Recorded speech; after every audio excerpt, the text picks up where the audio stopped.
శాశ్వతం. లోక స్నేహం ప్రమాదం, దైవ స్నేహం శాశ్వతం. అదే యాకోబు వ్రాసిన పత్రిక, క్రైస్తవ విశ్వాస జీవిత పరమార్థిక. అదే యాకోబు వ్రాసిన పత్రిక, క్రైస్తవ విశ్వాస జీవిత పరమార్థిక. క్రైస్తవ విశ్వాస జీవిత పరమార్థిక. క్రైస్తవ విశ్వాస జీవిత పరమార్థిక. సోదరీ సోదరులారా, ఈ రోజు నుండి మనం యాకోబు పత్రికను ధ్యానించబోతున్నాము. సాధారణ పత్రికల్లో ఇది మొదటిది. యాకోబు పత్రిక 1, 2 పేతురు పత్రికలు, 1, 2, 3 యోహాను పత్రికలు, యూదా పత్రిక, వీటిని సాధారణ పత్రికలు అని వ్యవహరిస్తారు. అంటే ఇందలి సందేశం అందరికీ వర్తిస్తుంది అని అర్థం. ఇవి సార్వత్రిక పత్రికలు, ప్రత్యేకించి ఎవరికో రాసినవి కాదు, ఎవరినో ఉద్దేశించినవి కావు. సంఘానికి సాధారణంగా అన్వయించే ఉత్తరాలు ఇవన్నీ. ఈ పత్రికను యాకోబు రాశాడు. యాకోబు అంటే జేమ్స్. కొత్త నిబంధనలో ఈ పేరు గలవారు 4 ఉన్నారు. వీరిలో 3 మనం సులభంగా గుర్తించగలం. జేమ్స్ లేక యాకోబు యోహానుకు సోదరుడు, జెబెదయి కుమారుల్లో ఒకడు. యాకోబు యోహానులను ఉరుము బిడ్డలు అని ప్రభువే పేర్లు పెట్టాడు. అపొస్తల కార్యములు 12వ అధ్యాయం 1, 2 వచనాలు. రాజైన హెరోదు సంఘస్థులలో కొందరిని బాధ పెట్టడానికి బలాత్కారముగా పట్టుకుని యోహాను సహోదరుడైన యాకోబును ఖడ్గముతో చంపించాడు. మరొక యాకోబు ఉన్నాడు. ఇతడు అల్ఫయి కుమారుడు, అపొస్తలులలో ఒకడు. అయితే ఈ పత్రిక రాసింది ఇతడు కాదు, మరొక యాకోబున్నాడు. ఇతడు యేసు ప్రభువుకు సహోదరుడవుతాడు. మరియ యోసేపులకు పుట్టినవాడు. మరియ కన్యకగా ఉన్నప్పుడు యేసును కన్నది. యేసు తొలి కాన్పు. కొందరు ప్రజలు అన్నారు, ఇతడు వడ్రంగి కుమారుడు కాడా? ఇతని తల్లి పేరు మరియ కాదా? యాకోబు, యోసేపు, సీమోను, యూదా అనేవారు ఇతని సోదరులు కారా? ఇతని సోదరీమణులందరూ మనతోనే ఉన్నారు కదా. మొదట్లో ప్రభు యొక్క సహోదరులే ఆయన యందు విశ్వాసముంచిన వారు కారు. అయితే యేసు సహోదరుడైన యాకోబే యెరూషలేము సంఘానికి కాపరయ్యాడు. అపొస్తల కార్యములు 15వ అధ్యాయంలో జరిగిన సభలో ఈ యాకోబే అధ్యక్షత వహించాడు. పరిశుద్ధాత్మ నడుపుదల చొప్పున ఈ యాకోబు సభికులందరినీ ఒక నిర్దిష్టమైన తీర్మానానికి నడిపించాడు. గలతీ పత్రిక 2వ అధ్యాయం 9వ వచనంలో పౌలు ఈ యాకోబునే పేర్కొన్నాడు. స్తంభములుగా ఎంచబడిన యాకోబు, కేఫా, యోహాను అనేవారు నాకు అనుగ్రహింపబడిన కృపను కనుగొన్నారు. మేము అన్యజనులకు తాము సున్నతి పొందిన వారికి అపొస్తలులుగా ఉండాలని చెప్పి తమతో పాలివారము కావడానికి సూచనగా నాకు బర్నబాకు కుడి చెయ్యి ఇచ్చారు. ఈ యాకోబు అనే జేమ్సే ఈ పత్రిక రాసినవాడు. ఇక రచనాకాలం క్రీస్తు శకం 45-50 సంవత్సరాల మధ్యకాలంలో ఈ పత్రిక రాయబడింది. కొత్త నిబంధనలోని ప్రథమ రచన యాకోబు పత్రికే. అపొస్తలుడైన పౌలు చెప్పిందానికి యాకోబు చెప్పిందానికి భేదమేమీ లేదు, వ్యాఘాతమేమీ కానరాదు. పౌలు విశ్వాసాన్ని గురించి మాట్లాడితే యాకోబు అదే అంశం మీద మాట్లాడాడు. ఇద్దరి అంశము ఒకటే. అయితే యాకోబు విశ్వాసం వల్ల ఉత్పన్నమయ్యే క్రియలను ప్రస్తావించాడు. యాకోబు చెప్పినా పౌలు చెప్పినా క్రియాశీలమైన విశ్వాసాన్ని గురించే. విశ్వాసము ద్వారా నీతిమంతులమైనప్పుడు విశ్వాసులమైన మనము సత్క్రియలు చెయ్యాలి.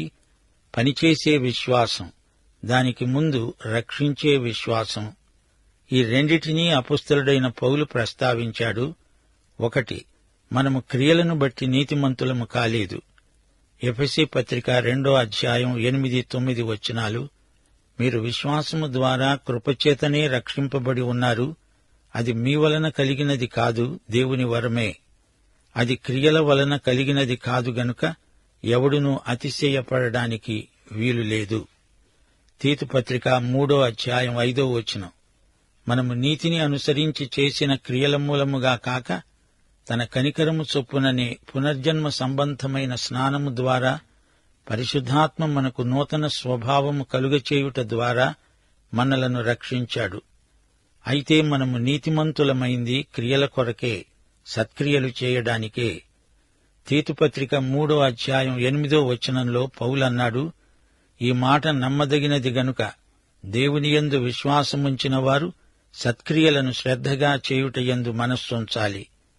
ఎఫెసీ పత్రిక 2:10 పౌలన్నాడు, వాటియందు మనము నడుచుకోవాలని దేవుడు ముందుగా సిద్ధపరచిన సత్క్రియలు చేయడానికి మనము క్రీస్తు యేసునందు సృష్టించబడిన వారమై ఆయన చేసిన పని అయి ఉన్నాము. ఇక 2, రక్షణకు మూలం మన విశ్వాసం, దేవుని కృప. పౌలు ఈ అంశాన్ని పునరుద్ఘాటించాడు. క్రియలు రక్షణ యొక్క ఫలం, ఫలితం.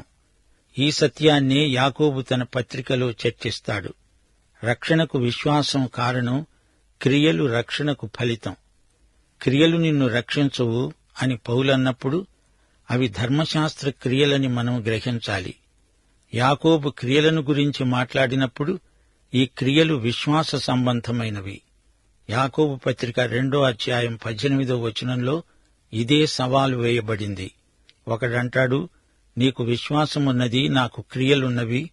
క్రియలు లేకుండా నీ విశ్వాసమును నాకు కనపరుచు, నేను నా క్రియల చేత నా విశ్వాసమును నీకు కనపరుస్తాను. దేవుడు నీ హృదయంలోకి సూటిగా చూస్తున్నాడు. నీకు విశ్వాసం ఉందో లేదో ఆయన చూడగలడు. అయితే నీ పొరుగువారికి నీ హృదయంలో ఏముందో కనపడదు గదా. నీ క్రియలను బట్టే నీ విశ్వాసాన్ని అతడు గ్రహించగలుగుతాడు. ఈ పత్రికలోని ముఖ్యాంశం 2 కీలక వచనాల్లో మనకు వ్యక్తం చేయబడింది. యాకోబు పత్రిక 1:22, 2:20. మీరు వినువారు మాత్రమై ఉండి మిమ్మును మీరు మోసపుచ్చుకొనకుండా వాక్య ప్రకారము ప్రవర్తించేవారై ఉండాలి. క్రియలు లేని విశ్వాసము మృతమైనది. యాకోబు పత్రిక క్రైస్తవ నీతిని ప్రబోధిస్తుంది. ఈ పత్రిక ఒక సిద్ధాంత వ్యాసమేమీ కాదు. ప్రయోగాత్మకమైన, క్రియాశీలమైన క్రైస్తవ విశ్వాస జీవిత సూత్రాలు ఈ పత్రికలో పొందుపరచబడినాయి.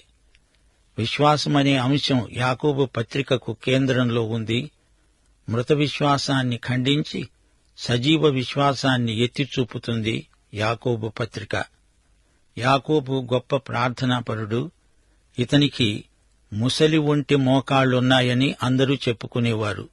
అంటే మోకాళ్లపై ఎక్కువ సమయం గడిపినట్లు అతని మోకాళ్లు సాక్ష్యమిస్తాయి. ఈ పత్రిక ప్రయోగాత్మకమైనది గనుక దీనిని సామెతల గ్రంథంతో పోలుస్తారు. విశ్వాసము ద్వారా నీతిమంతులైన విశ్వాసులు తమ విశ్వాసమును క్రియల ద్వారా రుజువుపరుచుకోవాలి. క్రియలు అనే ప్రయోగ నాళికలో తమ విశ్వాస సాక్ష్యాన్ని పోయాలి. 1-2 అధ్యాయాలలో మాటలలో విశ్వాసం ధృవపడుతుంది అని చెప్పబడింది. 3వ అధ్యాయం లౌకిక తత్వం మానాలి. 4వ అధ్యాయం ధనికులు నిష్పక్షపాత బుద్ధితో వ్యవహరించాలి. 5వ అధ్యాయం విశ్వాసాన్ని రుజువు చేయటం ఎలాగా అనే ప్రశ్నకు జవాబు. విశ్వాసం నిజమైనదో కాదో పరీక్షల వల్ల తేలిపోతుంది.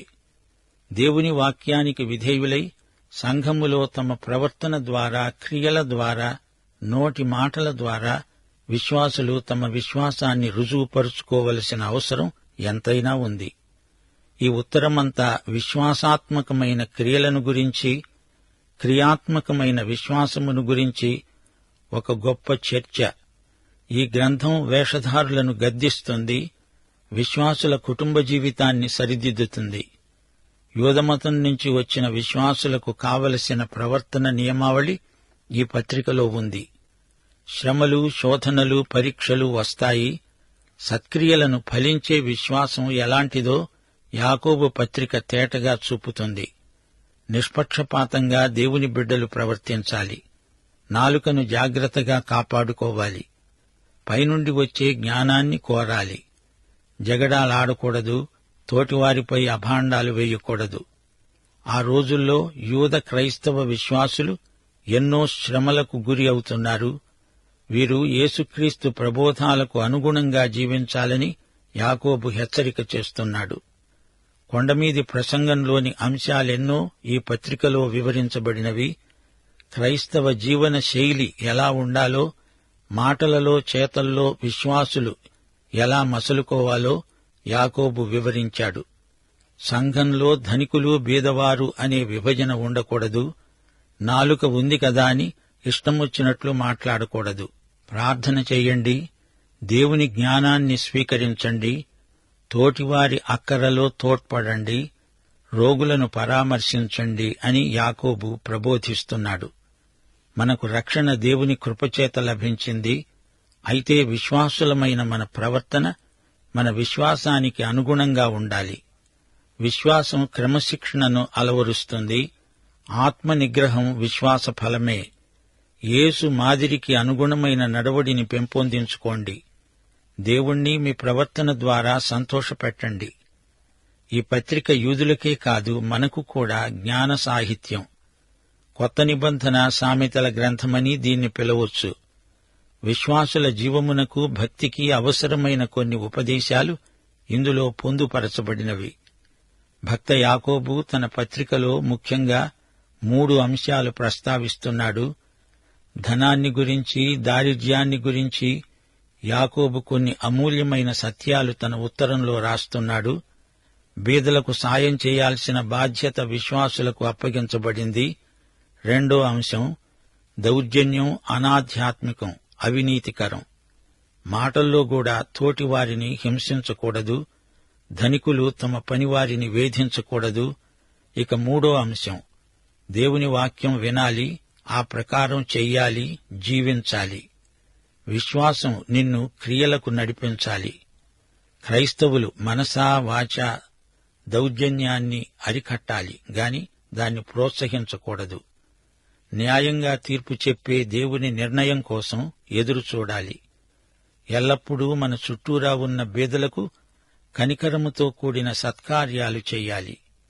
ఈ పత్రికలోని 5 అధ్యాయాలు పంచరత్నాల వంటివి. మొదటి రత్నం విశ్వాసంతో నిలువు, నీకేముందో చూచుకో. 2వ రత్నం కనికరయుతమైన సేవ, నీవేమి చేస్తున్నావో చూచుకో. 3వ రత్నం జాగ్రత్తగా మాట్లాడు, నీవేమి చెబుతున్నావో చూచుకో.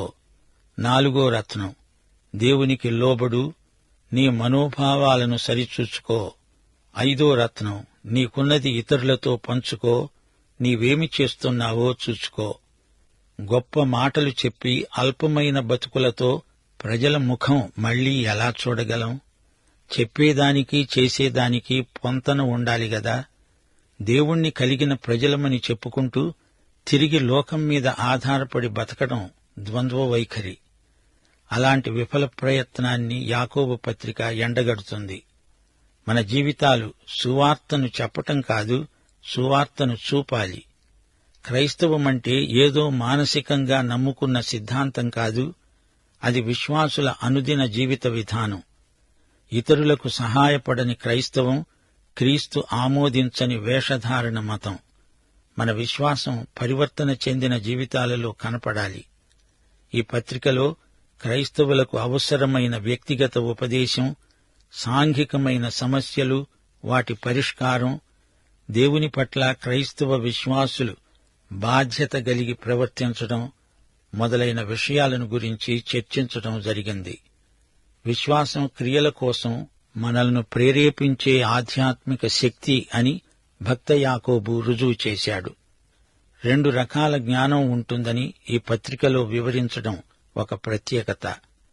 ఒకటి ఇహలోక జ్ఞానం, మరొకటి పారలౌకిక జ్ఞానం. దురాశను మాని దేవునికి విధేయులమై బ్రతకాలి. విశ్వాసులు పరస్పరం ఒకరికొకరు ప్రార్థన చేయాలి. కష్టనష్టాలలో ఒకరికొకరు తోడ్పడాలి. క్రైస్తవ జీవన విధానంలో పాటించవలసిన ఆధ్యాత్మిక సూత్రాలు ఈ పత్రికలో ఎన్నెన్నో మనకు అందించబడ్డాయి. ప్రథమ శతాబ్దపు యూద క్రైస్తవ విశ్వాసులనుద్దేశించి ఈ పత్రిక రాయబడింది. ఈ క్రైస్తవ విశ్వాసులు అక్కడక్కడా చెదరిపోయి అన్యుల మధ్య జీవిస్తున్నారు. అయితే అన్ని కాలాలలో, స్థలాలలో ఉన్న విశ్వాసులకు ఈ సందేశం వర్తిస్తుంది. ఈ పత్రిక రచయిత అయిన యాకోబు అప్పటి యెరూషలేము సంఘంలో కాపరి. జ్ఞాపకముంచుకోండి, ఈ పత్రికలో సజీవ విశ్వాసం, విశ్వాసులకు కలిగే శ్రమలు, విశ్వాసుల మధ్య ఉండవలసిన సహోదర ప్రేమ, జ్ఞానయుక్తమైన మాటలు, ధనికుల యోగ్య ప్రవర్తన మొదలైన అమూల్య సత్యాలు ఈ పత్రికలో మనకు అందించబడుతున్నాయి. యేసు ప్రభు కొండమీద చేసిన ప్రసంగానికి యాకోబు పత్రిక వ్యాఖ్యానమని చెప్పవచ్చు.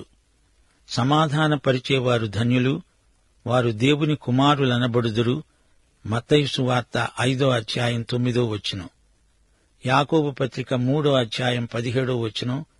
పైనుండి వచ్చే జ్ఞానము సమాధానకరమైనది, నీతి ఫలము సమాధానము చేసేవారికి సమాధానమందు విత్తబడుతుంది. పాఠం ఇంతటితో సమాప్తం. ప్రభు అయిన యేసుక్రీస్తు వారి కృప, తండ్రి అయిన దేవుని ప్రేమ, పరిశుద్ధాత్మ యొక్క అన్యోన్య సహవాసము, సమాధానము మనకందరికీ సదాకాలము తోడై ఉండునుగాక. ఆమేన్.